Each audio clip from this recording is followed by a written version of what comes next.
primo arzobispo de Madrid nos mandó a las parroquias, donde los curas no nos aceptaban. A mí me han expulsado de muchas parroquias. Aparte de que no entienden que un laico predique, yo soy un laico, un cristiano normal y corriente, de a pie. Y luego además no se entendía todo esto, la Eucaristía, y hemos tenido... Es todo un milagro, cómo Dios ha ido defendiéndonos, cómo el Señor nos ha ido defendiendo poco a poco, en todas partes. Al principio en Roma nos acusaban, para que veáis un poco, nos acusaban de dos cosas. Una, de que nosotros repetíamos el bautismo. Y dos, nos acusaban, nos digo algunas cosas, nos acusaban de que no hacíamos nada, no teníamos compromiso social, político, ni tal.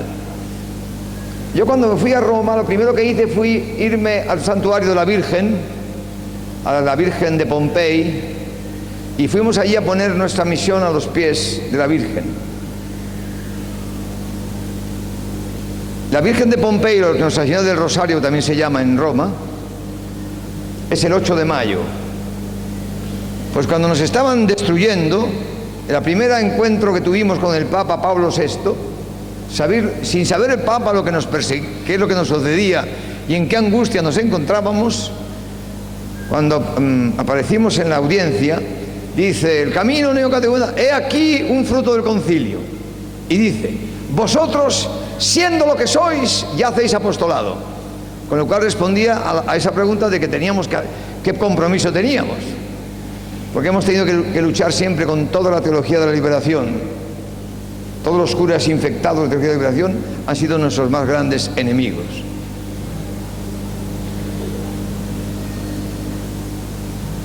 Vosotros, siendo lo que sois, hacéis apostolado. Y luego dice: vosotros hacéis lo que la iglesia primitiva hacía antes del bautismo. El antes o el después es secundario. Lo importante es que vosotros miráis a la autenticidad de la vida cristiana. Y esto es algo que nos consuela enormemente. O sea, deshaciendo todas las acusaciones que teníamos de tantos párrocos y curas, que nosotros repetíamos el bautismo, cuando lo que queríamos a los hermanos es ponerles frente a la riqueza recibida en su bautismo. Que eso quiero deciros. Y esto lo decía el Papa el 8 de mayo, día de la Virgen de Pompey, para que nos diéramos cuenta que la Virgen desde ese momento nos iba a proteger. Y fijaros cómo nos protegió. El primer encuentro que tuvimos con Juan Pablo II, que nos invitó a desayunar, dice: bien, pues os voy a ofrecer para que os ayude a mi secretario, a Monseñor Givis. Y dio así un golpe en la mesa, porque llevaba poco tiempo, el secretario tenía poco que hacer de pastoral, y le dio como misión a Givis ayudar al camino neocatecumenal.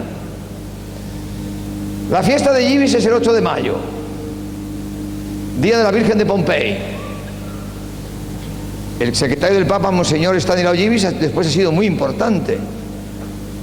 Y sin el Papa y sin el secretario nos hubieran ya destruido. Si no nos hubiera defendido el Papa, con los estatutos, con la liturgia, con las misas, nos hubieran aniquilado. No somos nadie, no somos nada.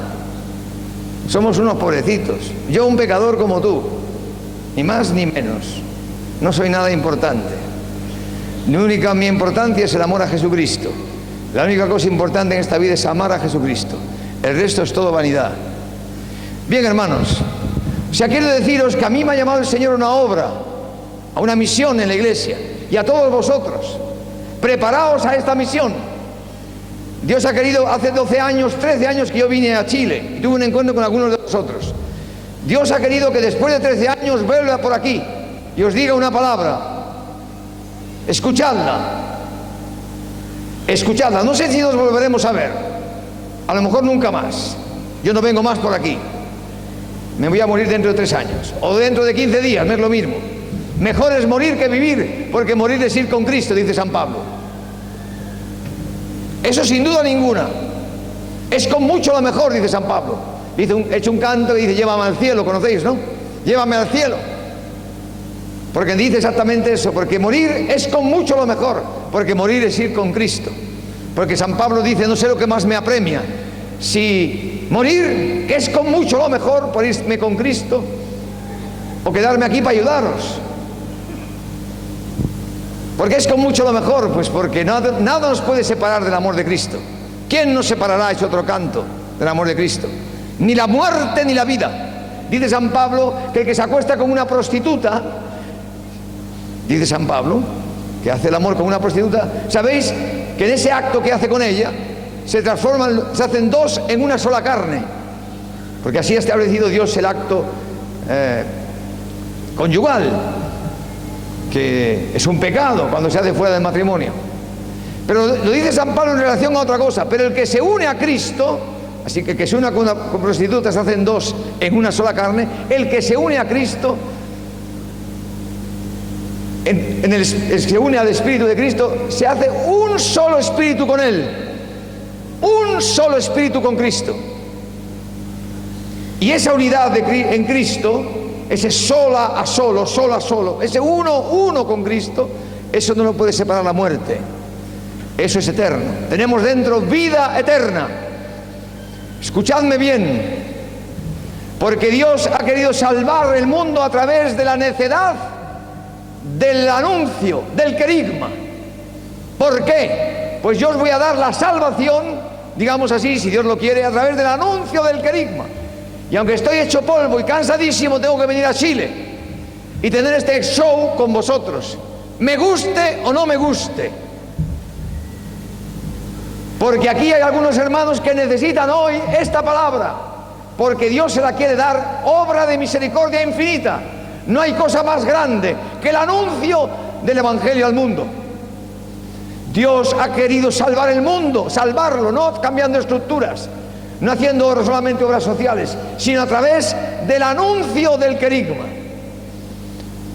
Y manda apóstoles y los manda sin bolsa, sin alforja, sin dinero, sin nada, como pobres. Decía un técnico de los medios de comunicación, se llamaba McLuhan, un católico canadiense que ha muerto hace poco, que el medio es el mensaje. Dios ha querido llevar como medio no solamente la televisión o las universidades o cosas enormes. Ha querido salvar el mundo a través de pobres que ha enviado Él sin nada, sin alforjas, sin nada. Es tan importante esto de enviarles como niños pequeños, como los últimos de la tierra, que dice cogiendo a un niño, y el que dé de beber un vaso de agua a este niño no quedará sin recompensa. Es que había que dar de beber a un niño pequeño, no. Está hablando de los evangelizadores que Él va a enviar sin dinero y sin nada. Mis hermanos más pequeños. La teología más profunda, por ejemplo, muchos teólogos dicen que cuando dice el Evangelio, porque tuve hambre y me disteis de comer, tuve sed y me disteis de beber, estaba desnudo y me vestisteis, y que muchos lo interpretan en el sentido social, leed a los buenos teólogos. Dicen la tradición, no. Esa también es una interpretación, pero la primera no es esa. Cristo se refiere a mis hermanos más pequeños que ha enviado sin bolsa, sin dinero, hasta descalzos. Ese es tan importante que los envía. Y que a vosotros escucha, a mí me escucha. Y que a vosotros acoge, a mí me acoge. Quiere decir que al final de los tiempos las naciones serán juzgadas si han rechazado o aceptado la Iglesia presente en los últimos, en estos que Dios ha enviado. Mirad, aquí hemos enviado nosotros a ese matrimonio que ha dejado todo, como pobres, sin dinero, han llegado aquí y los habéis acogido, y aquí estáis todos. Yo fui a Roma sin nada, sin saber italiano, y me fui a vivir con los pobres. Hoy en Roma hay 100 parroquias y 600 comunidades y un seminario. ¿Quién me acogió? Me llevaron por las parroquias, y los párrocos me decían que eso está muy bien para Madrid, pero que allí no hacía falta. Yo fui con un monseñor Don Dino Torrellane, que me llevó a Roma, un hombre muy santo que ahora está en proceso de beatificación, que fue fundador de los siervos de la Iglesia, de una orden, y que me había escuchado a mí predicar en Ávila, y me dijo, tienes que venir a Italia. Yo digo, no tengo ni dinero ni nada. Entonces me consiguió una beca de la Acción Católica Italiana, y nos pagó el viaje para que fuéramos a Roma, Carmen y un sacerdote. Y después me llevó él, yo no sabía nada de italiano, íbamos por las parroquias y me traducía, presentando la necesidad de una iniciación cristiana. A la quinta parroquia que se rieron de nosotros y dijeron los párrocos que esto estaba muy bien para España o para las misiones, pero que allí no necesitaban nada de eso, me di cuenta que me había equivocado. Y le dije a don Dino Torrellane: mire, padre, yo me voy a vivir con los pobres a esperar que Dios me llame. Y me fui al Borghetto Latino, un lugar miserable, con barracas y todo lleno de gitanos y de toda gente de mal allí, por allí, cosa terrible. Y allí me fui a esperar tiempos mejores. Me fui a esperar que el Señor me llamara. Y Dios me llamó, porque un grupo de jóvenes que trabajaban en las barracas de una parroquia me habían conocido y vinieron a hablar conmigo. Y me invitaron a un encuentro de jóvenes que había en el lago Nemi, de grupos de jóvenes, que entonces era el 69, en el 68 hubo una revolución estudiantil, y estaba de moda el Che Guevara, Camilo Torres, todo lo social. Y estaba todo lleno de comunidades de base, comunidades politizadas en las parroquias. Y una de estas comunidades de base, viéndome vivir en las barracas con los pobres, me invitaron a este encuentro de jóvenes que ayudaban en esta línea. Yo llevaba una zamarra así de cuero verde, tipo Fidel Castro, y la barba, todo sucio allí entre los pobres. Y en aquella asamblea llena de jóvenes, todos de izquierdas, les di mi testimonio. Y les dije que el Che Guevara, que Lenin, todos eran falsos profetas, que Cristo no había muerto jamás con una ametralladora. Y se armó un follón. Se armó ahí un follón.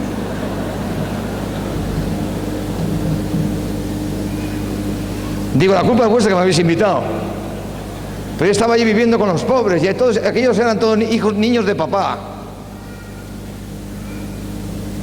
Entonces un grupo de ellos se quedó tan impresionado que me invitaron a su parroquia, donde estaban haciendo una misa con guitarras y tal, que se llamaba Mártires Canadienses.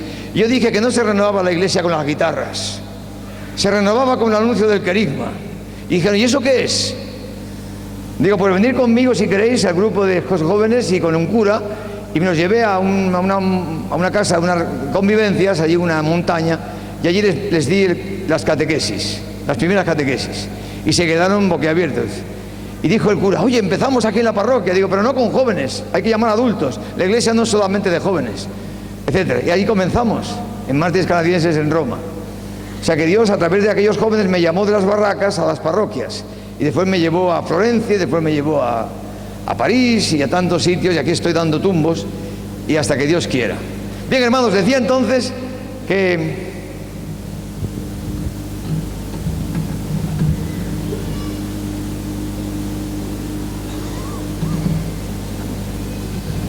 ¿me estáis escuchando, verdad? No os aburro. ¿Me oís bien? ¿No me oís bien? Pero hombre, ¿cómo es posible? ¿No escucháis bien? ¿Tenéis cerrado el oído? ¿Se oye bien? Vamos a ver. A ver si ahora me oís mejor. ¿Me oís? Ahora. Tiene mucho eco el micrófono. Pero quito un micrófono. ¿Quieres que me quite uno? Vamos a quitar un micrófono. Es importante que lo veáis bien. A ver si borráis ahora. A ver. Vamos a ver si ahora oís mejor. ¿Ahora? ¿Se oye con menos eco? ¿Me oís mejor? Ahora. ¿Me oís mejor? ¿Me oís? Mejor. Sin eco. Bueno, pues vamos a ver. Entonces, si yo quisiera, digo lo que el Señor me inspira a deciros, y estoy contentísimo que esté aquí el señor cardenal y el señor nuncio, que representa al Papa.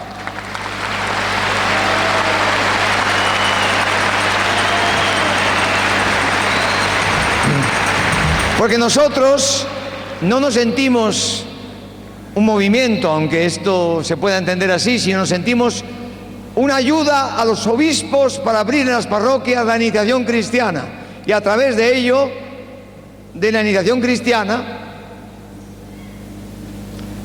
preparar los hermanos, llevar el Concilio Vaticano II a las parroquias y preparar los cristianos a que se realicen ellos lo que dice el concilio: Lumen Gentium, la luz de las gentes, aparezca Cristo resucitado presente en los hermanos. Mirad, vivir la fe en una comunidad es de una importancia capital para el mundo. Fijaros que ahora en estos momentos en las ciudades de Europa la familia ha sido destructurada. El 70% de la gente vive sola, son singles, solos. Está todo el mundo solo. Todo el mundo tiene un pisito, un coche y un trabajo, pero están solos. Y el nivel de alcoholismo que hay en esta situación es enorme. Mujeres solas, alcoholizadas, que se han casado o divorciado.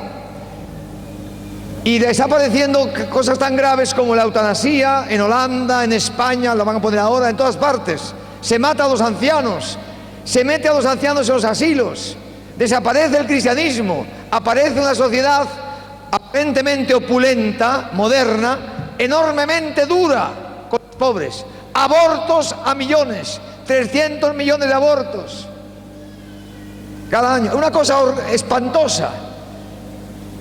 Una cultura de la muerte, separándose de Jesucristo, eutanasia, droga en todas partes, está lleno de droga.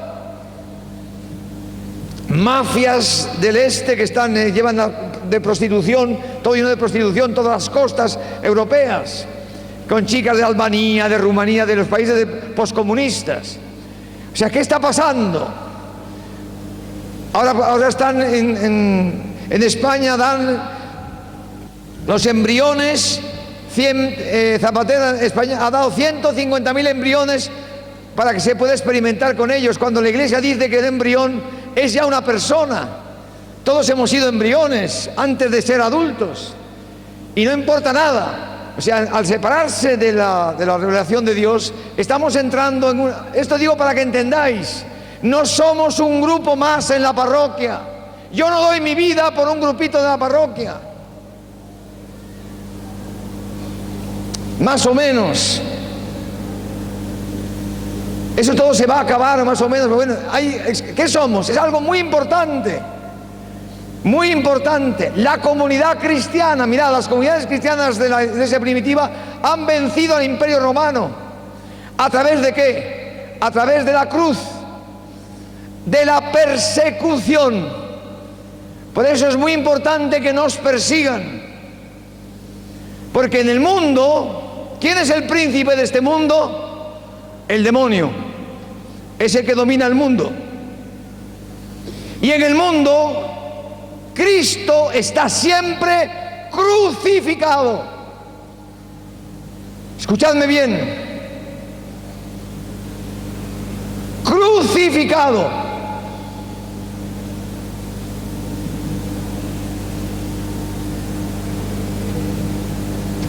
Escuchadme bien.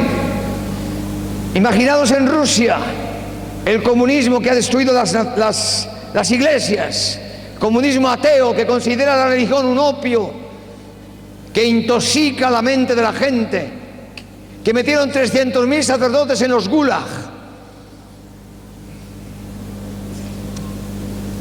Khrushchev estaba convencido que en 5 años la religión estaría totalmente aniquilada y desaparecida.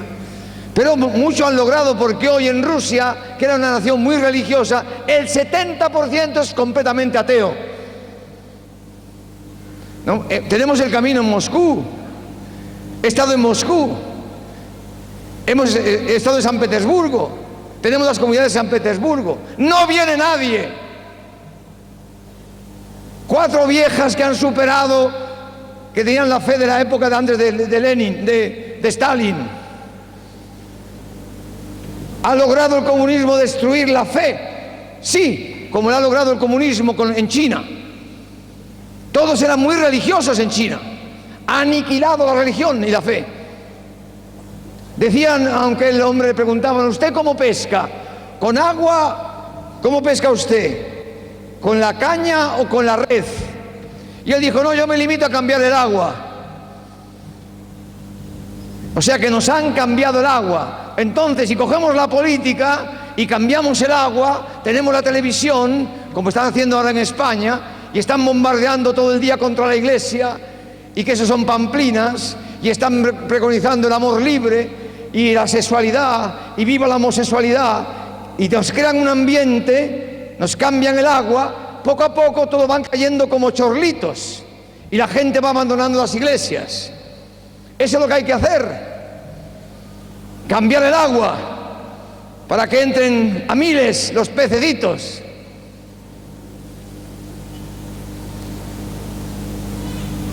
Dios, sin embargo, Jesucristo no ha pensado así, sino ha pensado salvar el mundo a través de la necedad de la predicación, enviando pobres, sin bolsa, sin alforja y sin nada.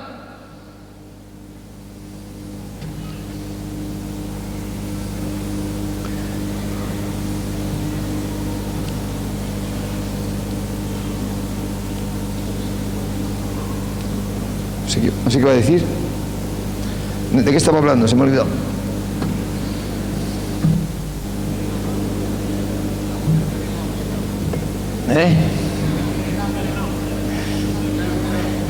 No, pero decía antes, decía por otra cosa. Un momento. Yo quisiera que entendamos lo que está pasando, lo que va a pasar proféticamente, porque en Chile va a llegar todo lo mismo. Ya tenéis un gobierno de izquierdas, va a llegar todo, y tiene Dios que preparar un pueblo adulto a una misión. Dios ha salvado el mundo a través de ¿qué? De esto, de la cruz de Cristo. Por eso os decía que en Rusia, les decía que en el príncipe de este mundo vence siempre en este mundo, parece que vence en el mundo. Todos los trusts de la masonería, toda la banca mundial, todas las políticas. Y Cristo en el mundo está siempre crucificado, decía. Y os ponía este ejemplo de Rusia. Imaginaos en Rusia, imaginaos en la Plaza Roja, miles de banderas rojas, todas desfilando o sanando el comunismo ateo. Y Cristo está en un gulag con 18